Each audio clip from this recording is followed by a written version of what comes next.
L'objectif de la mission, conduite par le ministre des Finances et du Budget centrafricain, Hervé Ndoba à Douala ce 9 avril 2024, était de présenter auprès des investisseurs de la sous-région CEMAC les valeurs du trésor de la RCA.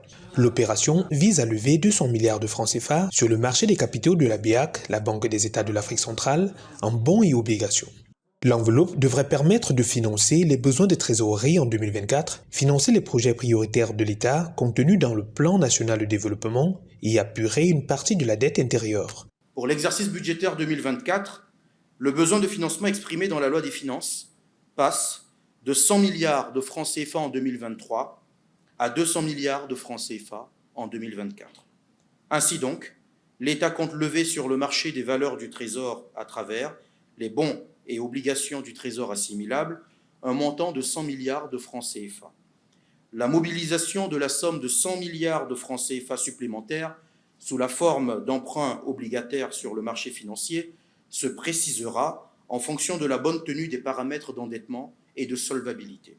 L'agence de notation financière Bloomfield Investment Corporation a attribué la note de 2B+ à la Centrafrique comme indice de crédibilité financière. Une note qui traduit une embellie de la situation politico-économique avec une capacité de remboursement sur le marché des capitaux fiables, une situation qui résulte des réformes entreprises jusqu'ici pour améliorer les conditions de vie dans ce pays d'Afrique centrale. Selon les perspectives du FMI, la RCA devrait connaître une hausse de la croissance économique à 1,5% en 2024 et 2,5% en 2025.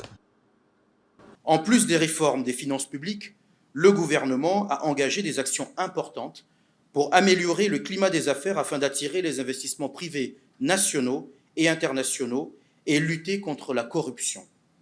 La poursuite de ces réformes devrait s'étendre également au renforcement des institutions œuvrant pour la bonne gouvernance, notamment la Cour des comptes, dont les moyens demeurent encore limités, l'Agence nationale d'investigation financière et la Haute Autorité chargée de la bonne gouvernance. Institué en 2008 par les autorités de la CEMAC, le marché des valeurs du Trésor est aujourd'hui l'une des principales sources de financement des États de la sous-région, qui a notamment le mérite de favoriser un endettement plus sain et la promotion de l'intégration sous-régionale.